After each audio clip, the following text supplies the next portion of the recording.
Juego inconcluso. Me llamo Isaías Contreras y anoto esto como quien deja un testamento improvisado. No busco piedad ni fama, solo registrar los hechos antes de que la tabla reclame mi última hora. Tenía 28 años cuando la encontré, en marzo de 1999, mientras desmontaba el depósito de antigüedades que había pertenecido a mi abuelo Severino, un carpintero obsesivo que murió solo y sin herederos directos aparte de mí. El local, situado en un callejón adoquinado de Guanajuato, olía a barniz rancio y polvo de cedro. Entre estantes carcomidos hallé un cofre de hierro con un candado oxidado y un papel amarillento pegado. No intentes quemarla. Dentro yacía una tabla ouija tallada a mano en nogal ennegrecido, tan pulida que reflejaba la lámpara del techo como un espejo ondulante. A su lado, envuelta en tela de encaje, descansaba la planchette. La curiosidad me venció, la llevé al departamento, ignorando que ese traslado marcaría la frontera entre la vida corriente y la vigilia permanente del miedo. La primera noche me reté a mí mismo a jugar. Coloqué la tabla sobre el suelo de madera, encendí 2 velas y apagué las luces. Apenas mis dedos tocaron el indicador, un escalofrío recorrió mis brazos, como corriente estática. Pregunté si había alguien presente, la planchette no se movió, pero un golpe seco resonó en la puerta del pasillo. Me levanté sobresaltado, revisé cada habitación y no hallé a nadie. Al volver, la planchette estaba en el centro apuntando la palabra hello grabada en inglés, aunque la tabla mostraba letras castellanas. Pensé que se trataba de sugestión, empaqué todo y me acosté. A las 3:33 de la mañana. Escuché el rasguido de madera siendo arrastrada y supe que la ouija se había puesto en marcha sola, como un escarabajo que encuentra camino en la oscuridad. Pasaron 2 días sin incidentes, hasta la tarde en que mi vecino de arriba, un anciano llamado don Teodoro, vino a quejarse por ruidos de martillo y cadenas. Yo había estado fuera comprando pintura, el departamento estaba vacío. Comprendí que algo se movía mientras yo no estaba. Decidí entonces consultarlo con Mariana, mi prima universitaria que estudiaba antropología y era escéptica de lo paranormal. Quedamos de probar la tabla la noche siguiente. Cerramos ventanas, apagamos los teléfonos y mantuvimos solo la lámpara de escritorio sobre la mesa redonda. Al apoyar los dedos, Mariana preguntó el nombre del espíritu. Los labios de la planchette rasgaron la laca formando una ruta nerviosa, NOSEHATERM-INADO. Cuando Mariana quiso soltarse, sintió un pellizco ardiente en la palma y vimos una mancha roja que parecía un sello de cera. Abandonamos la sesión con un miedo que se quedó, vibrante, en el silencio del cuarto. Convencido de que debía deshacerme de la tabla, recurrí al método que dictaba el papel, no quemarla. El fuego ya me tentaba, pero recordé historias de objetos que regresan multiplicados en ceniza, así que opté por aplastarla bajo peso. Llevé la ouija a la cantera abandonada de Valenciana, coloqué encima un bloque de granito y lo dejé caer. El estruendo retumbó entre los muros, levantando polvo de siglos. Al retirar los pedazos, la tabla seguía entera, apenas un rasguño en el borde. Sobre la superficie, escrita con polvo blanco, la frase, aún no jugamos. El mensaje y la imposibilidad de romperla me helaron los huesos. La envolví en una lona, la aseguré con 10 vueltas de cinta industrial y la arrojé en el maletero del auto. Esa noche dormí en el sofá con el cansancio quebrándome los párpados. A la madrugada, un chillido metálico ascendió por la escalera comunitaria. Desperté empapado de sudor, la puerta principal se abrió chirriando, aunque la cadena estaba echada, detrás, apoyada contra el umbral, descansaba la tabla, aún forrada y atada. El maletero del coche seguía cerrado con llave. Llamé a Mariana, solo contestó señalando interferencia y un murmullo constante que ella describió como paso sobre grava. Horas más tarde me informó que su gato había sido hallado muerto, con la columna torcida como si hubiese caído desde una gran altura, algo imposible en su piso bajo. Comencé a registrar los fenómenos, anoté fechas, horas, olores, temperatura. En cada entrada se repetía la hora a las 3:33. Las bombillas explotaban a esa hora, los relojes se detenían, el correo electrónico se llenaba de mensajes en blanco con archivos adjuntos irreconocibles que mi antivirus no podía escanear.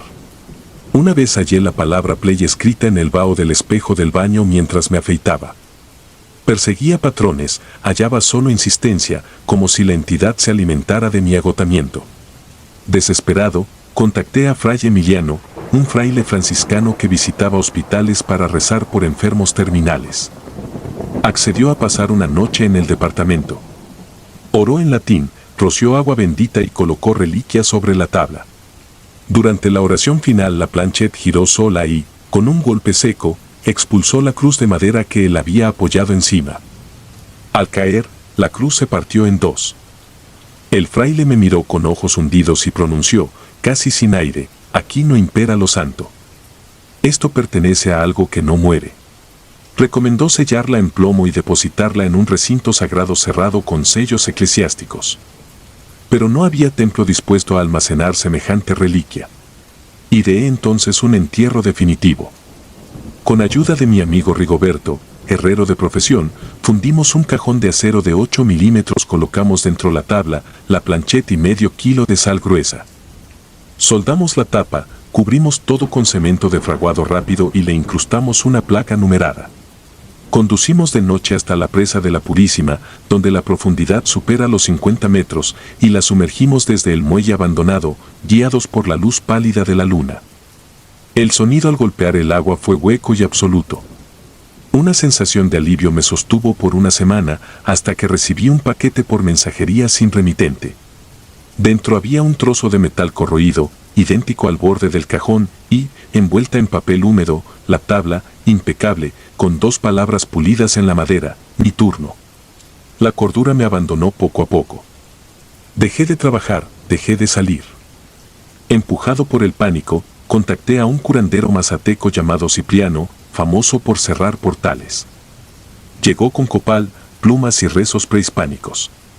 Ceremonia tras ceremonia, la tabla se mostraba inalterable. Sin embargo, el curandero comenzó a sangrar por la nariz cada vez que pronunciaba su invocación final.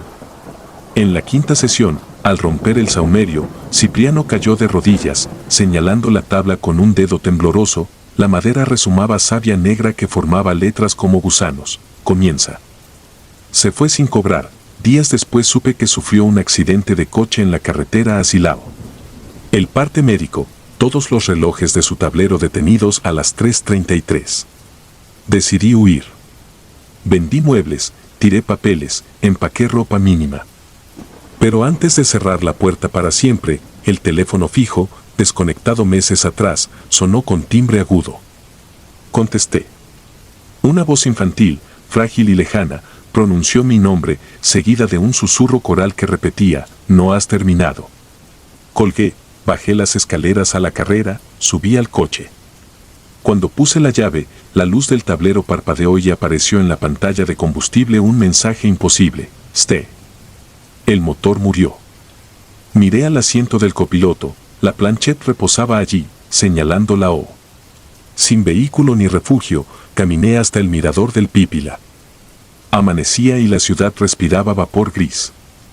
Colocada sobre la barandilla, frente al precipicio, me esperaba la tabla. El viento la agitaba como a una bandera. Entendí que no era cuestión de distancia ni de métodos físicos. Era posesión por persistencia. Me senté a pocos centímetros y puse los dedos suavemente en la Planchet, rindiéndome. Pregunté, ya sin voz, qué deseaba. La pieza se movió sin resistencia, como si mis huesos fueran marionetas. NARRA. Alguien quiere la crónica, pensé. Quizá la historia alimente al ente, o quizá sea un resguardo para la víctima siguiente. Desde aquel amanecer escribo sin descanso, relatando cada aparición, cada intento fallido, cada muerte cercana, en cuadernos que luego escondo en librerías de viejo, detrás de tomos olvidados. A veces encuentro páginas que no recuerdo haber escrito, firmadas con mi nombre y fechadas en días futuros. Hoy vuelvo a sentir el frío de la hora exacta. Los relojes han parado todos en 3:33. La llama de la vela titila y la Planchet vibra ansiosa sobre el escritorio.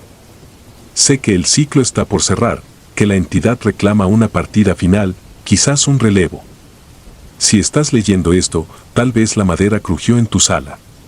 No te creas especial, solo tocó tu puerta antes que a la del vecino. Cuando la veas, no corras y, sobre todo, no intentes quemarla. Si entierras la tabla, cavará su propio camino de regreso. Si la regalas, regresará adornada con tu caligrafía. Juega, pero escribe antes.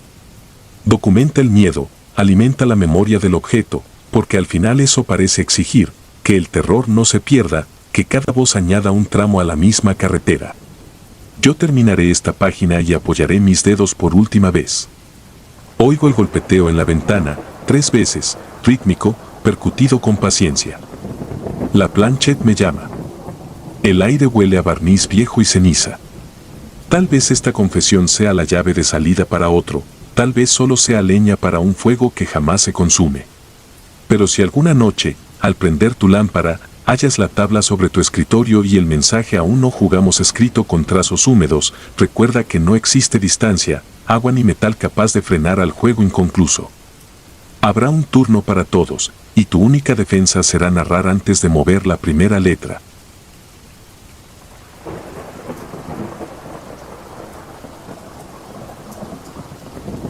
Alarido de vidrio. No me llamo Marco, pero es el nombre que susurran los fragmentos cada noche cuando chocan dentro del cajón donde intento confinarlos. Al comenzar aquella investigación jamás imaginé que el cristal pudiera guardar memoria, ahora sé que escucha, recuerda y exige. Todo empezó el 14 de octubre de 2019. Estudiaba antropología en la Universidad Autónoma de Nuevo León y documentaba prácticas espiritistas para mi tesis. Camila, Artes Visuales, localizó un estudio fotográfico abandonado en la colonia Independencia. Las paredes aún exudaban fijador y los espejos rotos colgaban como piel seca. Esteban, obsesionado con monetizar el miedo, aportó cámaras y micrófonos. Darío, compañero de facultad, vio en la sesión una mina para su análisis del lenguaje del pánico. Yo me dejé arrastrar por la promesa de llenar cuadernos con material auténtico, sin medir el precio. Pasamos la semana previa limpiando. Barrimos químicos cristalizados, retiramos retratos ajados y colgamos mantas negras para ahogar el eco. El jueves colocamos velas, botellas de agua bendita compradas en la basílica y una brújula que giraba sin sentido. Camila fotografió cada rincón. La sala necesita memoria visual, dijo. La noche convenida, poco antes de las 11, la puerta metálica se dio con un crujido que reverberó por el pasillo. El polvo flotó como ceniza. En la sala central, mesas de revelado y frascos vacíos formaban un laberinto de sombras. Sobre una mesa plegable instalamos la ouija. El puntero original faltaba. Esteban trajo un grueso lente convexo de Polaroid Spectra. 2 cámaras quedaron en trípodes y una grabadora de casete con cinta virgen aguardó en modo RS. A las 12 en punto apagamos las linternas. Solo el piloto rojo de la cámara parpadeaba. Esteban preguntó si había presencia. El lente se deslizó hasta el sí con la ligereza de un insecto sin patas. El ambiente bajó de temperatura como si alguien abriera un congelador. Pedí un nombre, REMIEL. Camila arqueó las cejas, Darío anotó frenético, el flash devoró la penumbra. Exigí una señal física. El lente vibró, se alzó unos centímetros y cayó. El estallido del vidrio se mezcló con un grito que pareció brotar del suelo. Nadie abrió la boca, sin embargo el lamento quedó grabado. Las linternas titilaron y murieron. Recogí un fragmento, helado, me quemó la piel. Salimos sin cerrar la sesión. En el pasillo los espejos rotos multiplicaron nuestro reflejo, uno mostraba un corredor inexistente. Horas después revisamos la cinta. El audio captó el grito y un murmullo que rompía los altavoces, la imagen mostraba el cristal cayendo sin dedo sobre él. Aquella noche dormí con la grabadora junto a la cama, a las 0:33 se encendió sola y susurró, vuelve. Los días siguientes descendieron en espiral.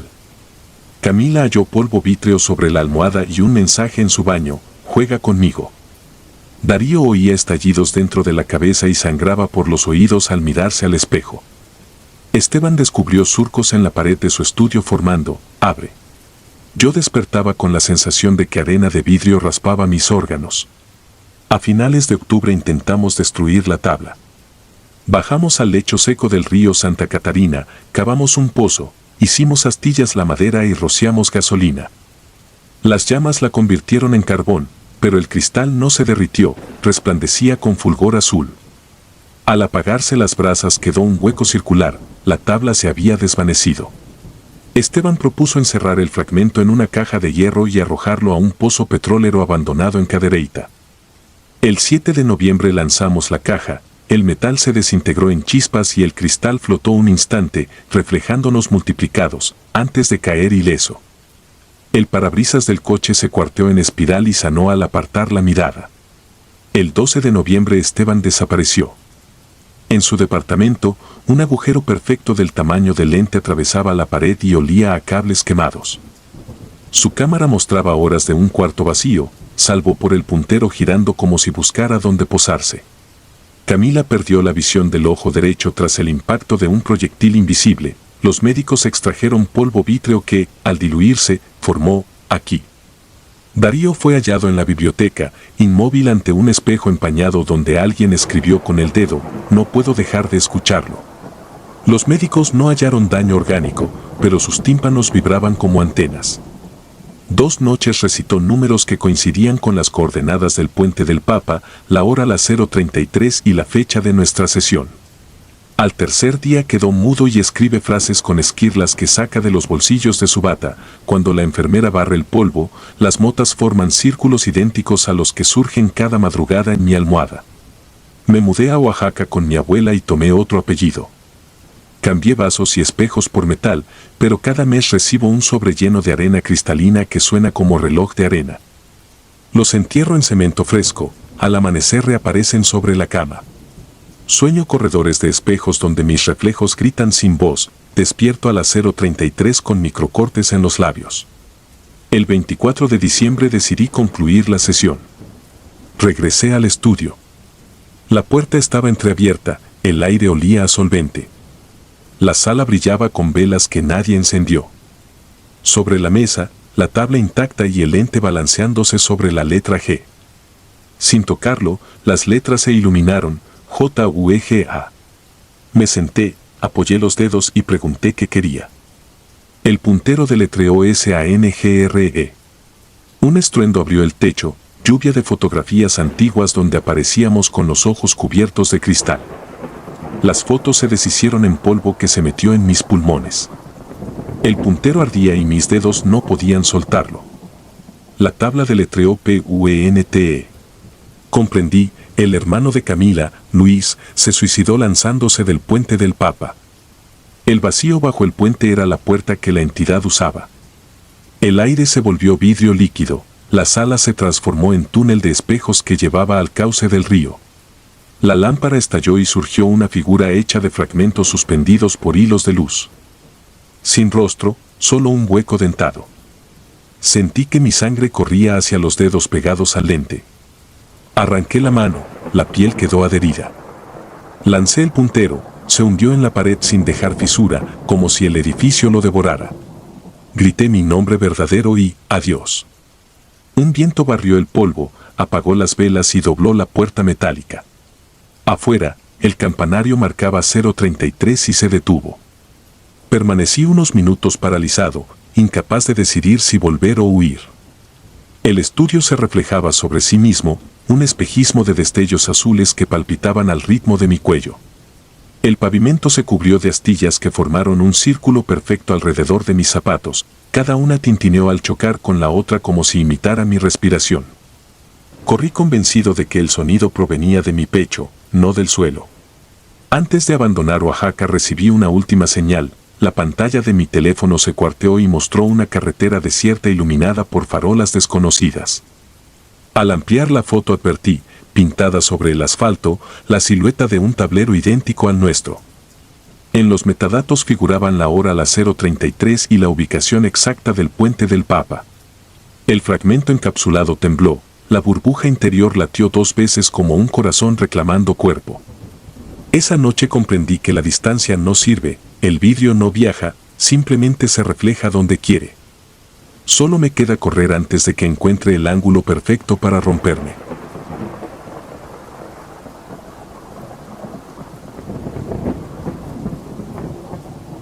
Retrato invertido.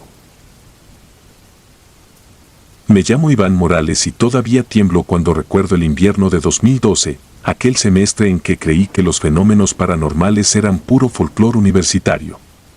Vivía en una vieja casona rentada cerca del centro histórico de Puebla, un edificio colonial descuidado que la dueña dividía en cuartos para estudiantes. Las paredes guardaban humedad centenaria y, en las noches, la madera crujía como si respirara. Allí compartía cuarto con Adrián, mi mejor amigo desde la prepa, y convivíamos a diario con Mariela y Estefanía, quienes ocupaban la habitación contigua. Era un hogar tachado de bohemio por los pasillos interminables llenos de libros, guitarras y tazas de café frío. Nunca figuró como escenario de un horror que me robaría la calma. Una tarde lluviosa, Mariela llegó emocionada con una caja desgastada que había comprado en un tianguis de antigüedades. Dentro venía una tabla o ouija de madera labrada, con bordes ennegrecidos como si hubiese pasado por un incendio. El planchet era de cristal biselado. Según el vendedor, provenía de una congregación espiritista de 1938 clausurada por prácticas impropias. Nos pareció marketing de feria, un buen pretexto para espantar a los primerizos en la próxima fiesta. Adrián, tan amante de los retos, propuso estrenarla ese mismo viernes. Compramos velas blancas, bajamos las luces y dispusimos la sala, un cuarto amplio con piso hidráulico y un retrato antiguo de una familia desconocida que colgaba torcido sobre la chimenea inservible. Esa noche, mientras afuera resonaban truenos, los cuatro nos sentamos alrededor de la mesa. Colocamos nuestros dedos sobre el planchet y Mariela recitó un saludo genérico sacado de internet. Al principio, nada ocurrió. La cera goteaba en silencio, el reloj marcaba las 11 con un tic-tac ansioso. Entonces Estefanía, apenas con un susurro, preguntó si había algún espíritu presente. El planchet se movió lentamente hacia sí. Juré sentir la presión de un imán bajo mis manos. Miré a Adrián esperando su sonrisa pícara de siempre, pero estaba pálido, concentrado en el tablero. Mariela pidió un nombre. Las letras se hilvanaron pausadas, N-I-C-O-L-A-S. No teníamos ningún conocido con ese nombre. Pregunté la edad del interlocutor. El cristal se deslizó hasta 7. Un niño. Se me erizó la piel. Estefanía quiso saber cómo había muerto.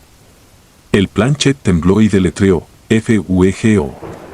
La chimenea vieja detrás de nosotros crujió con la corriente de aire y una chispa invisible pareció recorrer el ambiente. Por un momento pensé en aquel rumor del incendio de 1938. La sesión se mantuvo tensa pero contenida. El niño respondía con extrema cortesía, casi alegre, como si se sintiera menos solo.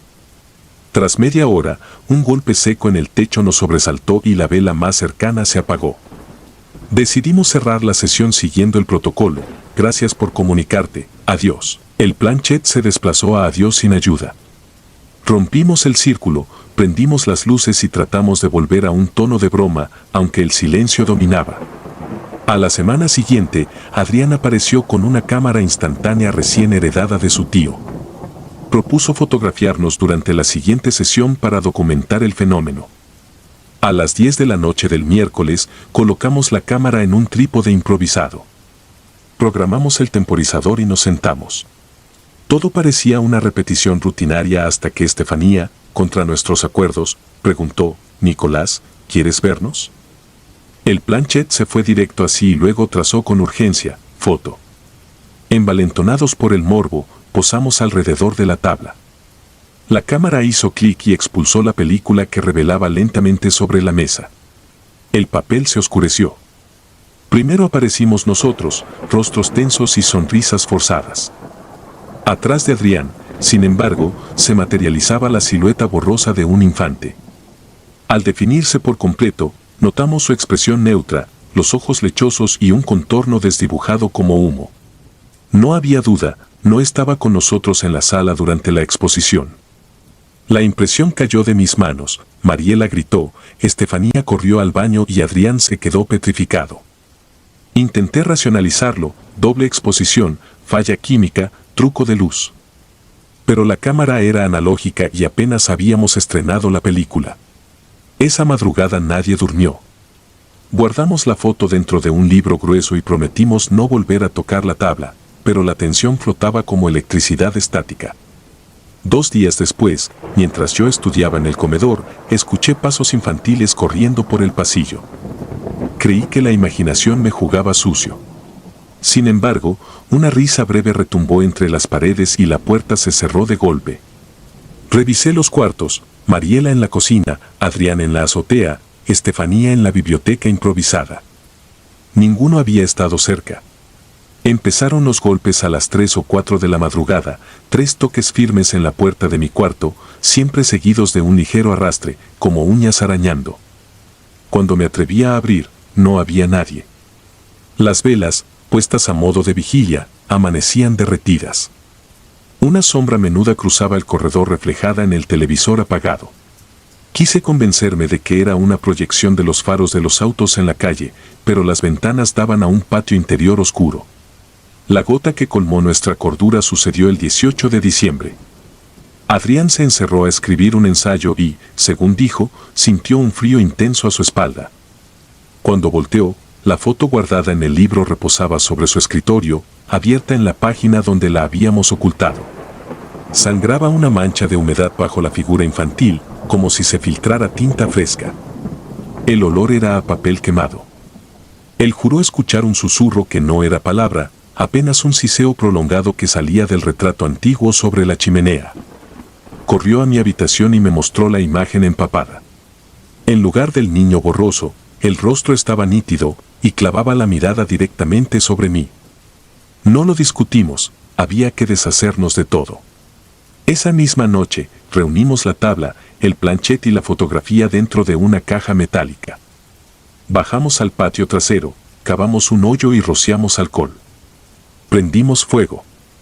Las llamas se alzaron rápido, iluminando los muros húmedos. Entonces, en la superficie brillante de la caja, se dibujó un reflejo imposible, el niño parado detrás de nosotros. Pero no era reflejo, lo comprendí al advertir la falta de perspectiva, la solidez de su figura. Llevaba la misma expresión neutra y los ojos seguían blanquecinos. Adrián gritó mi nombre, pero un golpe invisible lo lanzó contra el árbol de níspero. El fuego se apagó de golpe, sofocado por un viento que no soplaba en el resto del patio. Mariela cayó de rodillas, rezando sin pausa. Estefanía se cubrió el rostro y retrocedió hasta la pared. Yo, aterrado, mantuve la pala como único escudo. La criatura, o la proyección, avanzó 2 pasos, sus pies sin peso sobre el pasto encharcado.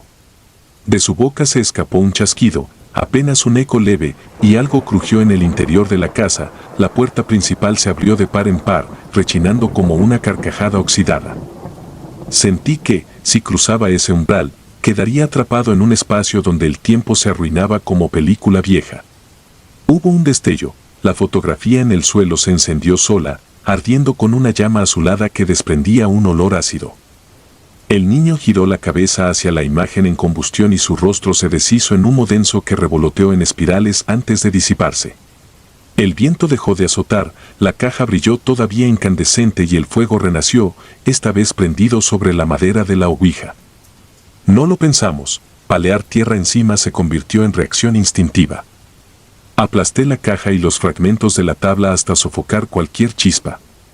Sellamos la tumba improvisada y rezamos cada quien a su manera.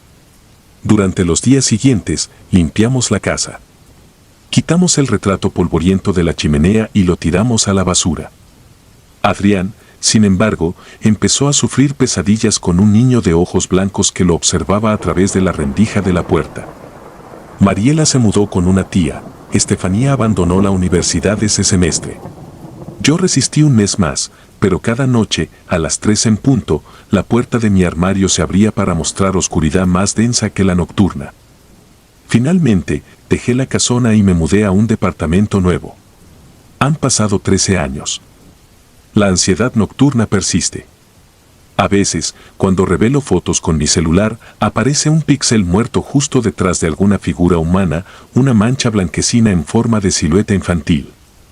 Sé que es paranoia, pero la borro de inmediato. Conservo, sin embargo, la cámara instantánea, está guardada en la parte más alta de un armario. No la uso, pero tampoco puedo deshacerme de ella.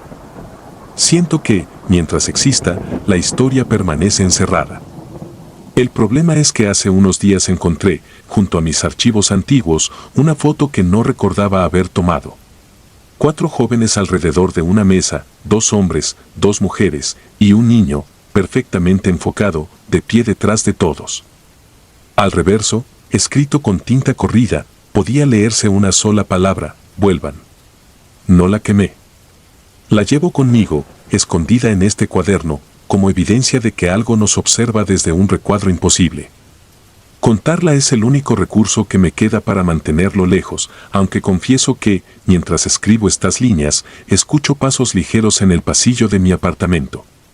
Tal vez Nicolás nunca estuvo encerrado en aquella casona, tal vez se mudó con nosotros, esperando pacientemente el próximo disparo de flash en la penumbra de otra noche de invierno.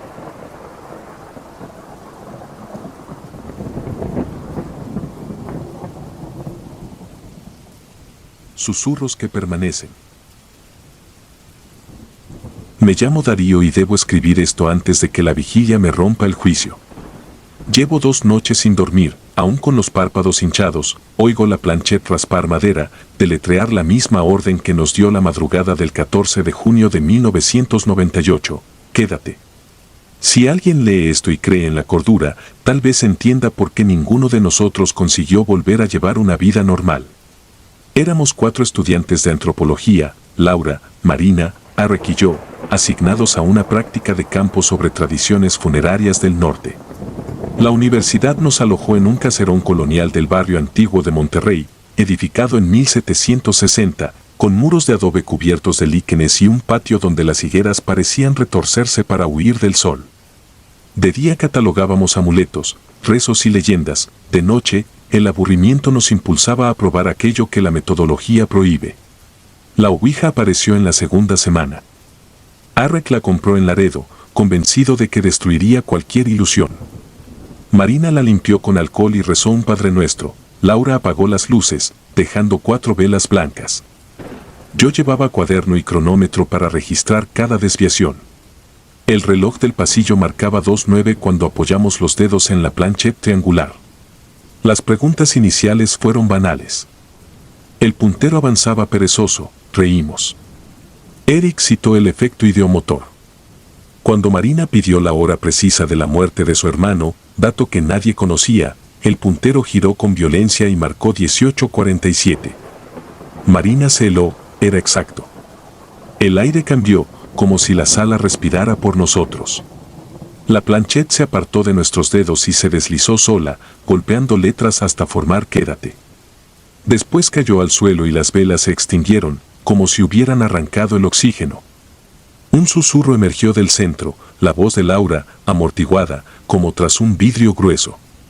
Encendí un fósforo, su silla se mecía vacía, cuadernos y taza aún humeantes. Se había desvanecido en 30 segundos. La buscamos por sótano y ático. En los corredores, la pintura descascarada latía.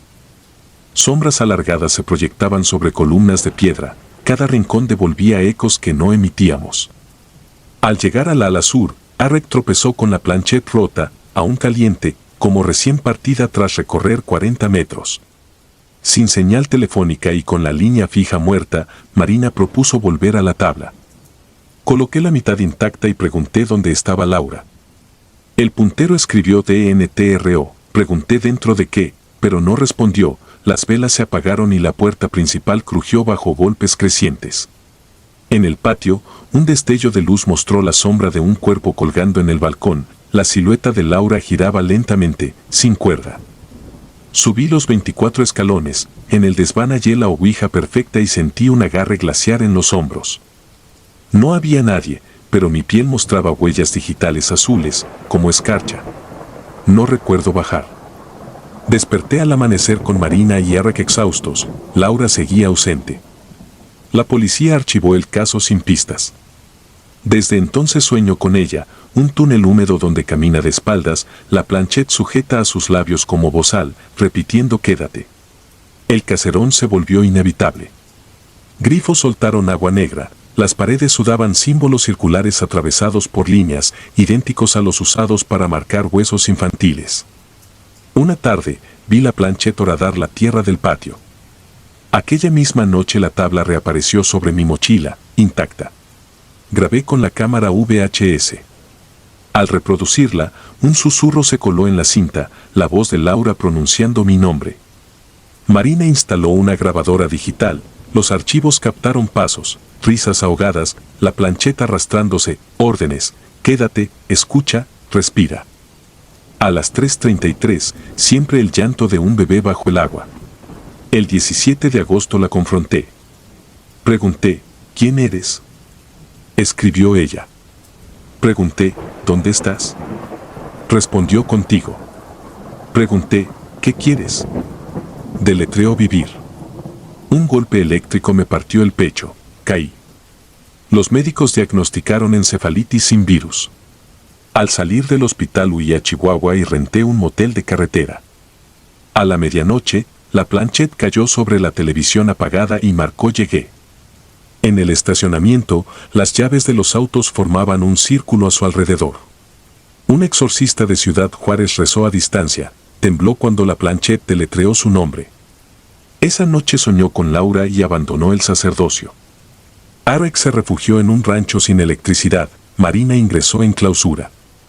Yo viajo con la tabla envuelta en lona. La he enterrado en cemento, hundido en lagos y lanzado a hornos crematorios, siempre vuelve más pulida, perfumada con cera fría. Ahora ya no deletrea, vibra y las palabras se imprimen en mi mente con la voz de Laura, no tardes, estoy cerca, abre. Un psiquiatra me recetó haloperidol, las pastillas desaparecen de la caja cada amanecer. Después del episodio de Juárez intenté esconderme en bibliotecas muy concurridas. Una madrugada la planchette apareció sobre el fichero y deletreó faltas tú, el vigilante renunció al ver el video. En un hostal del centro histórico, a las 0:33, música y voces se cortaron mientras la tabla se materializaba sobre la mesa común, derribando latas sin derramar una gota. Un francés gritó fantome y huyó, me expulsaron con mis maletas y la ouija colgada de mi hombro como un lastre maldito. Desde entonces evito multitudes, soy un vector de contaminación que nadie elige. A veces creo oír a Laura tras de mí, su respiración encajada en mis latidos. Si giro, no hay nadie, pero el olor a cera fría se aferra a mi ropa. Ayer, en una parada de autobús en Tlalnepantla, una niña con una muñeca sin ojos me preguntó si la señorita de madera iba conmigo. Abrió la mano, tenía una ficha triangular tallada con mi nombre. La pieza tembló cuando su madre la apartó. Esta tarde, golpes secos, 3, pausa, 4, pausa, 1, han resonado en la puerta, en código Morse dicen vive. La planchette vibra dentro de la mochila. Sé que al cerrar este cuaderno tal vez ya no sea yo quien escriba. Por si aún conservo voluntad, lo repito, no sostengas el puntero, no respondas a su llamada. Una sola palabra basta para que te reclute y la palabra que prefiere es siempre la misma, quédate. Hoy hallé mi equipaje junto a la puerta, la planchette señala vamos. Es mandato e invitación. No sé si encontraré a Laura o solo el hueco que dejó, pero sé que la tabla no admite demoras y que la vigilia me está matando. Si el tablero regresa sin mí, haz lo que yo no pude, entiérralo donde nadie escuche su madera. Temo que la próxima vez que pronuncie mi nombre lo haga usando mi propia garganta. Y, cuando eso ocurra, ya no habrá nadie que pueda contar la historia.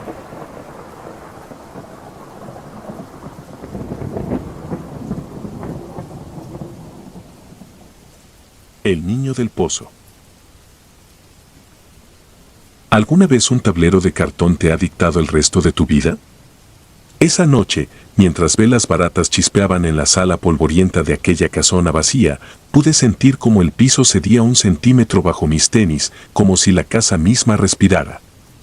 Y aún así, lo peor no fue la sensación de estar parado sobre algo vivo, sino la certeza de que una pieza de aglomerado, pintada con letras, estaba a punto de decidir mi futuro. Recuerdo cuando tenía 17 años y nos colamos en la enorme casona abandonada de la colonia San Rafael, en plena CDMX. Íbamos 3, Gael, yo, Valeria, la valiente que siempre llevaba encendedores de repuesto, y Kevin, que juraba que los fantasmas no existen si uno no cree en ellos. Armamos el tablero de ouija sobre una mesa de comedor cubierta por una lámina de polvo tan gruesa que dejé mi huella como si fuera cemento fresco. Al principio todo era risa nerviosa, la pieza de plástico giraba sin sentido, deletreaba burradas que Kevin celebraba como chistes. Hasta que la vela junto a él parpadeó, iluminando una pintura mocha en la pared, un retrato roto de un tipo con traje de 1910, los ojos cortados por la mitad. Valeria soltó un bufido nervioso, pero seguimos. Si hay alguien aquí, dinos tu nombre, dijo ella, voz temblorosa pero firme. La plancheta avanzó sola, Leo. Se me heló la sangre. Mi hermano menor se llama Leo. Kevin protestó, que lo estábamos empujando, que eso siempre pasa. Yo sabía que mis dedos no hacían fuerza. Mi pulso estaba tan rápido que apenas tocaba la pieza. Un golpe seco se oyó en el techo, polvo cayó sobre la mesa. La planchette se deslizó, peligro. Pedí una explicación, pero solo obtuve un chillido del metal oxidado al girar la cerradura de la puerta principal, pese a que nadie más andaba dentro. Un viento inexplicable apagó 2 velas. No supe qué decir. Kevin se puso de pie jurando que era corriente de aire. Valeria sugirió terminar. Yo, idiotizado por el miedo, solo atiné a preguntar, ¿qué tipo de peligro? La pieza giró con rabia, chocando contra los bordes, agua. Ahí debimos quemar el tablero y correr. En vez de eso, Valeria lo volteó boca abajo para cerrar la sesión, según un tutorial que había visto. Tras un silencio que pareció tragarse la casa, salimos atravesando la reja torcida. Cada uno se fue a su casa sin mirar atrás. 2 días después, Leo no llegó al entrenamiento de fútbol. Lo buscamos por la colonia, pegamos carteles, visitamos hospitales. Al tercer día, un albañil que trabajaba en la construcción de un nuevo café sobre la calle Enrique González levantó la tapa de concreto de un pozo sellado desde 1943. Habían roto la losa por error. Ahí, bajo 2 metros de agua estancada, encontraron el cuerpo de mi hermano. Nunca hubo explicación. El pozo no mostraba señales de ser violado antes de la obra. El informe forense concluyó muerte por ahogamiento, hora aproximada, la noche siguiente a nuestro juego. Fue entonces cuando recordé la palabra agua. Me mudé del cuarto que compartíamos. Aún así, las noches siguientes comencé a escuchar un quejido que trepaba por el desagüe del baño, un lamento infantil al que nadie más en casa parecía reaccionar. Pensé que era mi mente rompiéndose. Pero la madrugada del 5.º día, todo cambió. Estaba editando un video para la escuela cuando la luz se fue por completo. Quedó encendida solo la pantalla de la laptop. En el monitor apareció algo que no era mi proyecto, una imagen en blanco y negro del pozo, captada desde abajo, con el agua goteando desde la piedra. Era un ángulo imposible. Parpadeé, desapareció. Mi archivo estaba intacto. Creí haberme quedado dormido frente a la computadora. Pero el reloj marcaba las 3:13 de la mañana, la misma hora en que los médicos dijeron que Leo habría muerto. A la mañana, recibí un mensaje de voz en mi celular, remitente desconocido. Lo reproduje pensando que sería spam. Era un sollozo ahogado, luego, mi nombre, alargado. Leo tenía un timbre agudo cuando se angustiaba, idéntico al del mensaje. Me desplomé contra la pared del pasillo. Decidí contárselo todo a Valeria. Ella, pese a verse pálida, aceptó acompañarme de vuelta a la casona. Llegamos un jueves a las 11 de la noche, cargados con lámparas y una cuerda. Adentro, la casa conservaba el mismo olor a yeso húmedo. El tablero seguía sobre la mesa. Sin pensarlo, me senté y puse los dedos en la pieza. Valeria, temblando, hizo lo mismo. ¿Estás aquí?, pregunté. La planchette se movió, sí. ¿Eres Leo? Sí. Sentí un nudo en la garganta. ¿Dónde estás? Bajo. Una tabla del piso crujió entre nosotros y se hundió un poco. La retiramos con cuidado, debajo había un hueco rectangular, cubierto por tuberías viejas. Un túnel angosto descendía, revestido de ladrillos húmedos. No olía a tierra, sino a agua rancia. Valeria iluminó con su celular. A unos 15 metros abajo brillaba un espejo líquido. Atamos la cuerda a un pilar de hierro y bajamos. El aire se volvía denso, como si tragara cada exhalación. Al acercarnos al agua noté burbujas diminutas en la superficie. Me incliné y, por reflejo, dije, Leo, ¿estás ahí?, aunque sabía lo absurdo que sonaba. El agua se agitó y algo golpeó mi pantorrilla, un cochecito metálico, idéntico al que Leo solía llevar en la mochila. Lo tomé, estaba oxidado y frío. Valeria gritó. Sobre la pared había marcas de uñas y letras esculpidas en cemento fresco pese a los años. No se cierra. Ella tiró de mi brazo para subir. Yo miré el agua una última vez y, por un instante, vi un rostro pálido, hinchado, mirarme con ojos desorbitados. Supe que no era un reflejo. Desde aquella noche, dormir es un acto de valor. Cada tanto, el sonido del agua arrastra un llanto desde alguna tubería. Incluso en lugares nuevos lo escucho, hoteles, casas de amigos, el departamento al que me mudé en Azcapotzalco. Cambiar de barrio no cambia nada. El tablero lo quemamos en el patio de Valeria entre rezos precipitadas, pero el fuego dejó un hueco negro con forma de L sobre la tierra, como si se negara a consumirse del todo. Fui a terapia, dijeron que lidiaba con duelo no elaborado. Lo intenté todo, medicamentos, meditación, hipnosis. Nada quita el llanto que sube por las tuberías a las 3:13 de la mañana. El mes pasado, regresé al pozo original, ya vallado y clausurado por la obra. Dejé flores y el cochecito, atado con un cordel. Esa misma noche, el llanto se tornó en un gorgoteo de rabia. Alguien golpeó el drenaje de mi lavabo desde dentro, un martilleo de nudillos minúsculos. Hoy, mientras escribo esto, sé que el tiempo se agota. Valeria desapareció hace 2 semanas. Su teléfono envió la última señal cerca de un pozo artesiano en Tultitlán. Kevin murió en un accidente extraño. Su auto cayó a un canal de riego tras derrumbarse el pavimento sin motivo aparente. Solo uno de los cuerpos fue recuperado. El agua arrastró el otro. Hace 1 hora, recibí un archivo adjunto en un correo sin remitente. Es un audio. La reproducción comienza con un goteo lento. Luego arranca un sollozo tembloroso que dice mi nombre. Después se oye el chasquido de una cuerda tensándose, como si tiraran de ella desde la profundidad.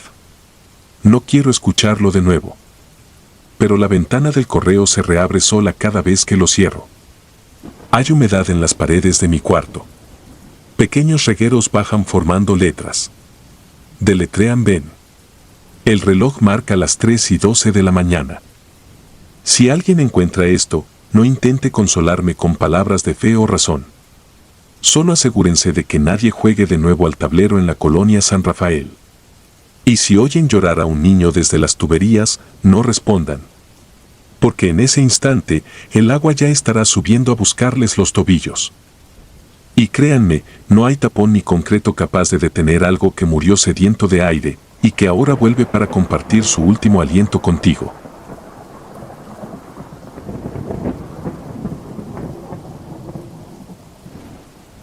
El monje sin ojos. A veces, un lugar abandonado se convierte en la caja de resonancia para acontecimientos que desafían nuestra comprensión. Nunca pensé que una excursión de fin de semana fuera a sacudir mi visión de lo real, pero eso ocurrió cuando mis amigos y yo decidimos entrar a una iglesia que llevaba décadas en ruinas. Mi nombre es César, resido en Monterrey, y lo que relataré sucedió recientemente, durante un viaje que hicimos a una zona rural, motivados por historias locales y nuestra afición a lo desconocido. Habíamos escuchado rumores acerca de una construcción eclesiástica abandonada, supuestamente relacionada con hechos trágicos que nadie se atrevía a detallar con precisión. Se ubicaba en las afueras de un poblado pequeño, rodeada de campo y caminos poco transitados. Mis amigos, que siempre buscan aventuras, me convencieron de acompañarlos. No lo dudé, sin sospechar las consecuencias de aquel impulso. Partimos un viernes al anochecer, deseando aprovechar la atmósfera silenciosa de la noche para vivir algo más intenso. El trayecto en carretera fue largo, pero las conversaciones mantenían viva la emoción. Algunos comentaron sobre leyendas regionales y teorías que circulaban en foros de internet. Yo me esforzaba en parecer escéptico, aunque guardaba un presentimiento extraño al imaginar un templo vacío con muros derruidos en medio de la oscuridad. Al llegar, nos sorprendimos por la magnitud del recinto. La iglesia se alzaba en una colina baja, con la fachada principal ennegrecida por el paso del tiempo. Había grietas profundas en las paredes y la puerta principal yacía semiabierta, sostenida por bisagras oxidadas. Entramos con linternas, iluminando el interior polvoriento. El piso estaba cubierto de escombros y entre los restos se distinguían bancas destruidas, pedazos de vitral y piezas de madera carcomida. Avanzamos hasta la zona donde, según dedujimos, se encontraba el altar. Allí, los muros estaban decorados con pintura descascarada y manchas de humedad. El eco de nuestros pasos resultaba inquietante. En ese momento, uno de mis amigos sacó la tabla de Ouija que había traído en su mochila. Nuestra intención era hacer una breve sesión y marcharnos, con la idea de sumar una anécdota aterradora a nuestras aventuras. Colocamos la tabla en el piso, rodeada de linternas, y formamos un semicírculo para apoyar los dedos en el indicador. Durante los primeros segundos, solo sentimos la tensión de estar en un sitio que, décadas antes, congregaba fieles y ahora lucía destrozado. De pronto, el indicador se movió de forma inesperada, deletreando un mensaje que nos tomó por sorpresa: Merran arriba. Elevé la vista sin pensarlo, apuntando la linterna al balcón que se alzaba al fondo. Allí, antes de que mi cerebro lo procesara, capté una figura de pie, cubierta por lo que parecía una capucha oscura. Fue una fracción de segundo, lo suficiente para darme cuenta de que no se trataba de un error de visión. El pánico resultó inmediato, al notar que la presencia nos contemplaba sin emitir el menor sonido. De manera instintiva, retrocedimos. Mis amigos me siguieron en una carrera desordenada hacia la salida. La tabla se quedó tirada en el suelo, y nadie se molestó en recogerla. Cada uno tomó la ruta más rápida para alejarse de la nave principal. La adrenalina nos impulsó a cruzar la puerta desvencijada y a correr por los alrededores hasta el auto, que estaba estacionado junto a un muro semiderruido. Pasó un rato antes de que nos calmáramos lo suficiente para encender el motor y marcharnos. Durante el trayecto de vuelta, el silencio dominó el ambiente del vehículo. Algo en esa aparición con capucha borró de golpe nuestra valentía. Al mirar por el retrovisor, yo temía encontrar esa silueta siguiéndonos en la oscuridad. Por fortuna, la carretera se mantuvo tranquila y alcanzamos el hospedaje que habíamos rentado en las cercanías, sin nada más que destacar. Al día siguiente, ya con luz matinal, pusimos en común lo que cada uno experimentó al alzar la vista hacia el balcón. Todos describimos la misma imagen: un individuo de rasgos indefinidos, cubierto por un atuendo monástico. Al pensar en ello, fue evidente que no se trataba de alguien corpulento o con ropas modernas. Reinó la confusión, mezclada con la angustia de haber presenciado algo que desafiaba la lógica. Decidimos buscar respuestas en el pueblo próximo. Era un lugar pequeño, con casas modestas y calles empedradas. La gente mantenía expresiones reservadas al referirse a la iglesia abandonada. Aún así, después de conversar con varios pobladores y dueños de tiendas, conseguimos la referencia de un sacerdote que atendía la parroquia activa de la zona. Fuimos a buscarlo una tarde, con la esperanza de que conociera la historia detrás de ese templo en ruinas. El sacerdote era un hombre de edad madura. Se mostró receptivo cuando le explicamos, sin muchos detalles, que estábamos investigando la iglesia desocupada. Su semblante indicó que no le sorprendía nuestro relato de la figura con capucha. Guardó un momento de silencio y luego nos contó, con un tono grave, la leyenda local. Hacía siglos, un monje habitó ese lugar cuando todavía funcionaba como monasterio. Se decía que cometió actos terribles y, víctima de su propia culpa, se arrancó los ojos, sumido en un arrebato de demencia. Con los años, esa historia se mezcló con mitos hasta llegar a la versión que circula hoy, la cual afirma que su presencia ronda el templo abandonado, buscando desahogo a su tormento. Esa revelación no mejoró nuestro estado de ánimo.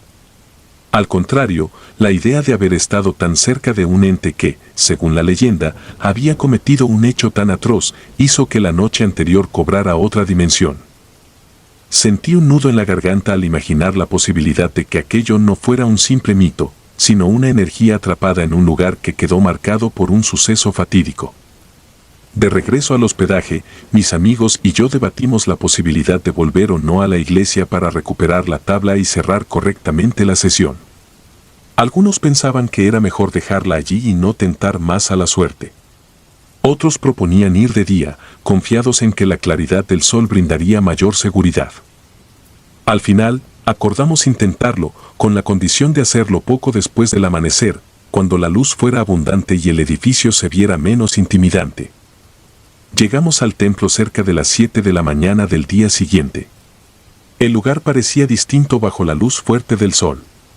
Las grietas en los muros se veían más pronunciadas y la puerta rota dejaba entrar un viento polvoriento.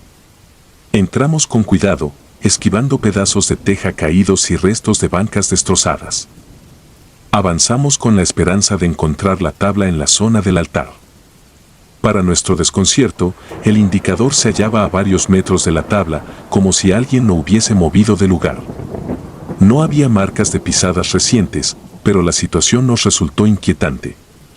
Recogimos el tablero sin perder tiempo y guardamos ambas piezas en la mochila de uno de mis amigos. El silencio era tan denso que cualquier sonido remoto parecía rebotar por los pasillos. Evitamos mirar demasiado el balcón, temiendo reavivar recuerdos de la noche anterior. Nos marchamos con rapidez, sin mayor exploración. En el auto, acordamos deshacernos del tablero, pues coincidimos en que era un riesgo conservarlo. Me ofrecía llevarlo en mi cajuela y, de vuelta en Monterrey, lo arrojé a un contenedor de basura lejos de mi casa. Tal vez fue un acto precipitado, pero no quería más incidentes que nos recordaran aquel encuentro. Sin embargo, la historia no terminó allí. En las semanas posteriores, varios del grupo experimentamos episodios de inquietud durante las noches. No escuchábamos ruidos específicos ni veíamos figuras, pero despertábamos con la mente intranquila y la idea constante de aquella silueta en el balcón. Uno de mis amigos empezó a tener problemas de sueño y otro se distanció por completo de cualquier tema paranormal, como si quisiera borrar ese capítulo de su vida. Personalmente, noté una sensación de vigilancia cada vez que apagaba las luces de mi cuarto. No veía nada concreto, pero el recuerdo de la capucha y la actitud hierática de ese ser permanecía grabado. Me esforcé en reanudar mis actividades diarias, tratando de ignorar la ansiedad. Con el tiempo, la intensidad de esa impresión fue disminuyendo hasta convertirse en un mal recuerdo del pasado. A pesar de ello, cada vez que alguien menciona excursiones a lugares antiguos, siento una incomodidad inmediata. No volví a practicar ningún juego que implique contactar con fuerzas desconocidas. Aprendí que existen espacios cargados de historias que superan cualquier búsqueda de aventuras.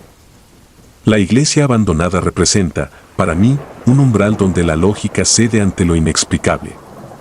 He repasado mentalmente ese momento en el que vimos la palabra Meronoiba en la tabla. Tal vez esa presencia tenía un motivo al conducir nuestra atención hacia el balcón, un deseo de mostrarnos algo que trasciende el entendimiento. O quizá fue un simple golpe de azar que nos llevó a fijar la vista en su silueta, transformando una velada de curiosidad en un evento lleno de tensión. En retrospectiva, hubiera preferido no arriesgar nuestra paz mental. La imagen de ese monje sin ojos, producto de una historia de hace siglos, es algo que no se borra con facilidad. A veces, me pregunto si aquella energía busca perdón o compañía, o si su esencia está ligada a una expiación que se prolonga más allá de la vida. De cualquier forma, no me interesa repetir esa experiencia ni enfrentarme de nuevo a realidades que rompen con la apariencia tranquila de nuestro mundo. Conservo la lección de que hay límites que es mejor no cruzar, especialmente en lugares con un trasfondo oscuro y que arrastran siglos de relatos. El abandono de una construcción no equivale a la ausencia de aquello que vivió entre sus muros. Tal vez la esencia de ese monje seguirá rondando, incapaz de encontrar su camino. O tal vez fuimos nosotros quienes, con el afán de jugar, perturbamos algo que prefería mantenerse en silencio. Hoy, cada vez que paso cerca de iglesias antiguas, me invade una reflexión sobre lo que puede yacer detrás de sus muros. Comprendo que no todas las ruinas están realmente vacías y que lo desconocido puede habitar en rincones donde la devoción se transformó en tragedia. Sé que no volveré a poner un pie en ese templo en particular y espero que ningún curioso repita nuestros pasos. A veces, la prudencia es la mejor aliada cuando uno se enfrenta a fuerzas que superan la imaginación. Prefiero quedarme con el aprendizaje de esa vivencia antes que volver a sentir la mirada de una figura en un balcón, exigiendo nuestra atención con un simple mensaje: miran arriba.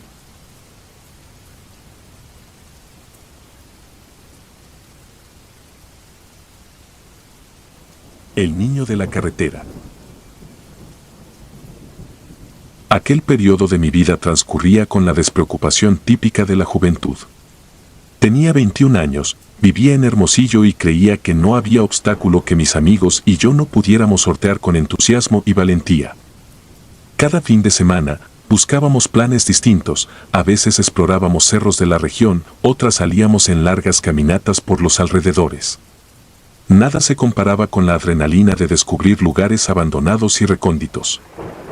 Lo que nunca preví fue que, en una de esas salidas, toparíamos con algo que iba más allá de la lógica y la seguridad que dábamos por sentada.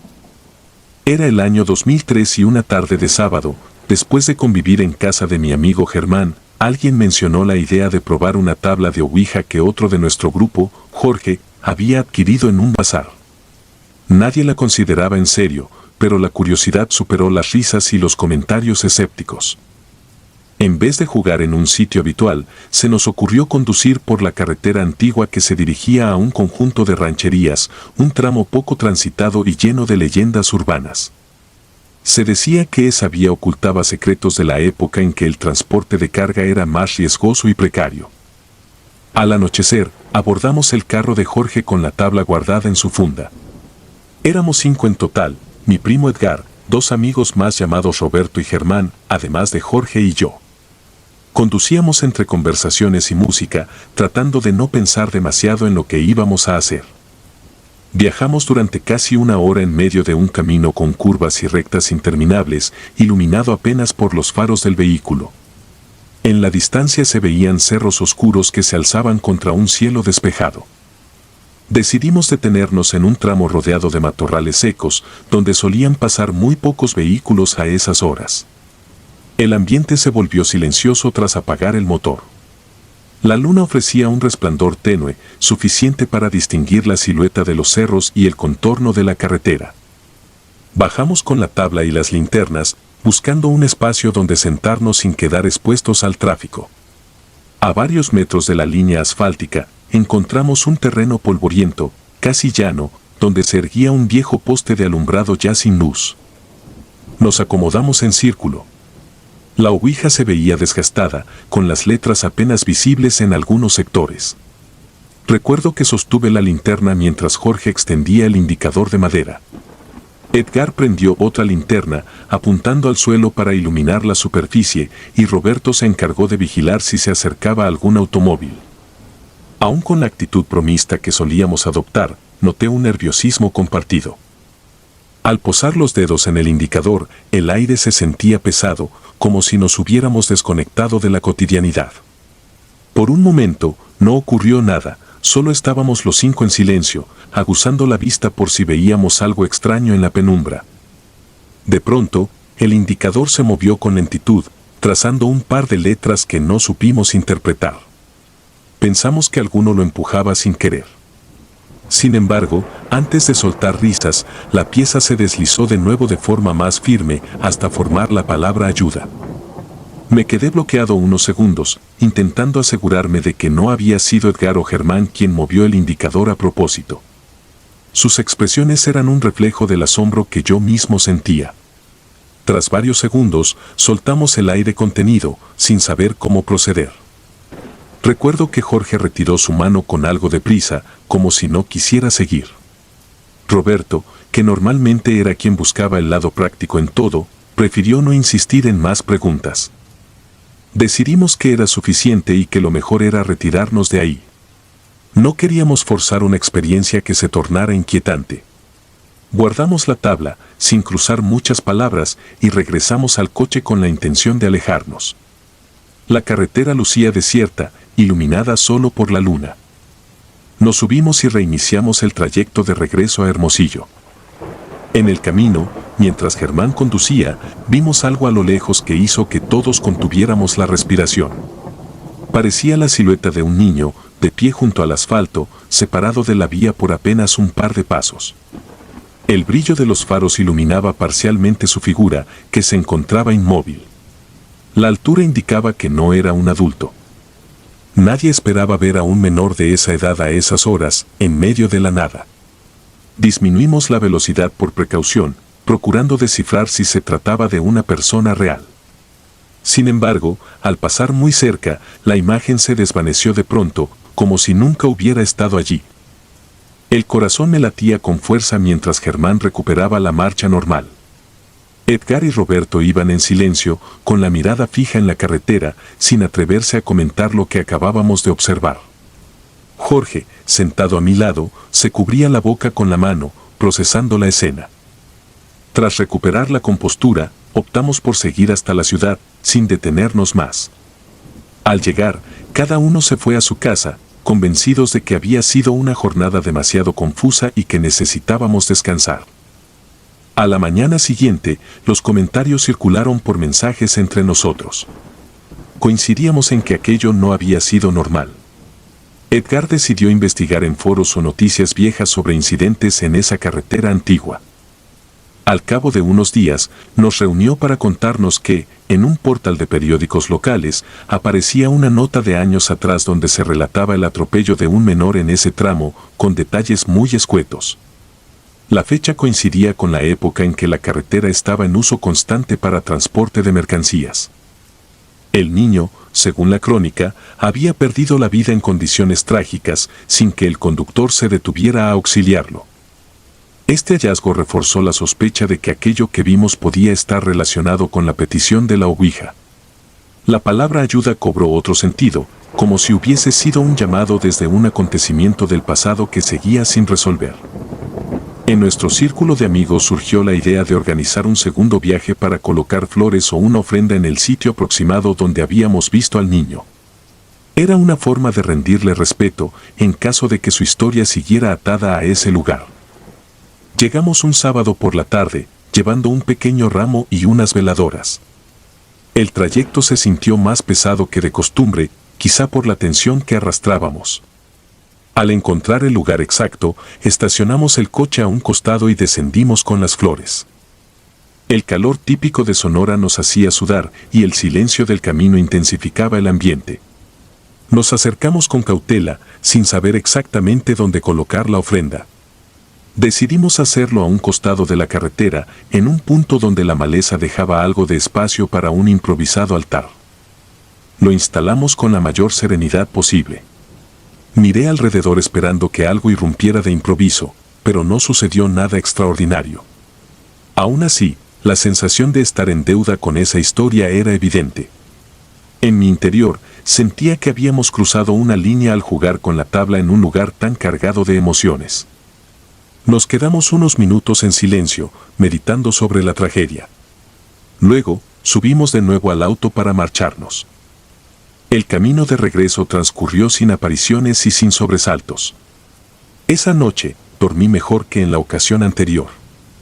Al día siguiente, conversé con Jorge y supe que también se había sentido más tranquilo. Edgar, por su parte, pensaba que la experiencia y la ofrenda quizá habían sido un acto de conciliación para un recuerdo atrapado en el tiempo.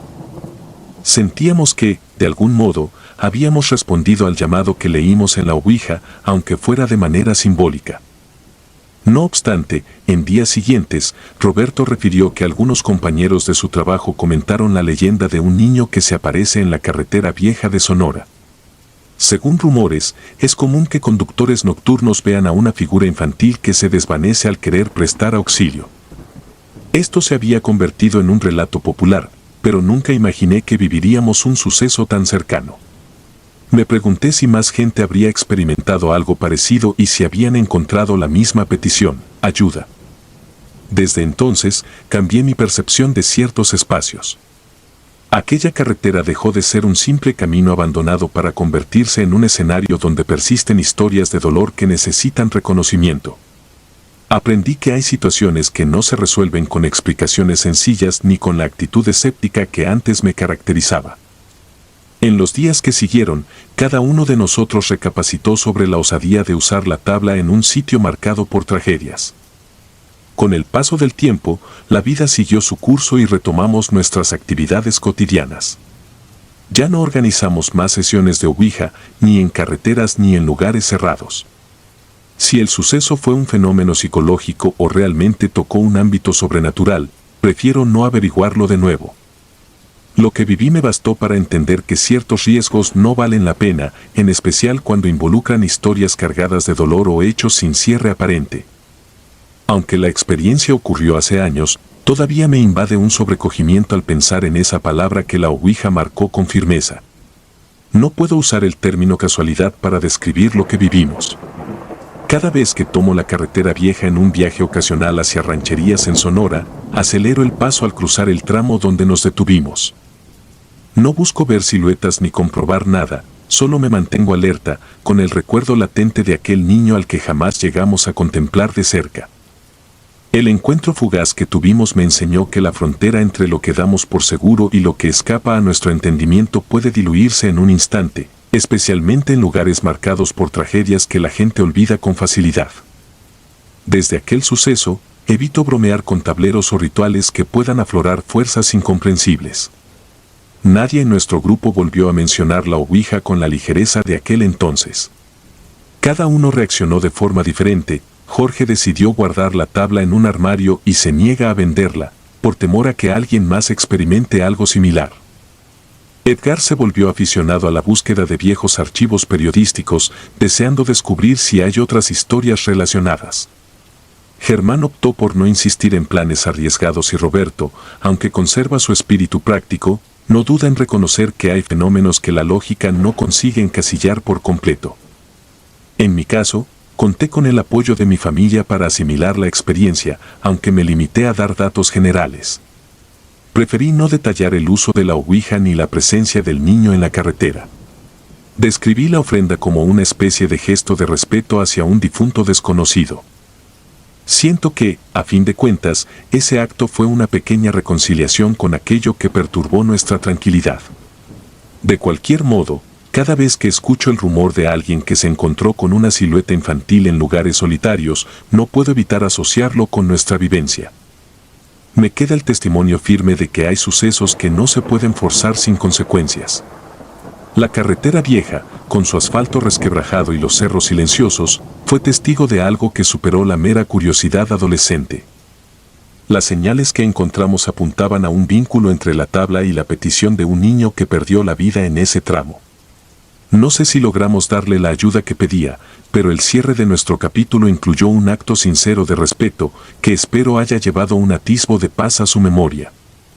Hoy, comprendo que es preferible aproximarse a lo desconocido con humildad, pues algunas historias, por más enterradas que estén, pueden emerger cuando uno se aventura a jugar con fuerzas que no entiende.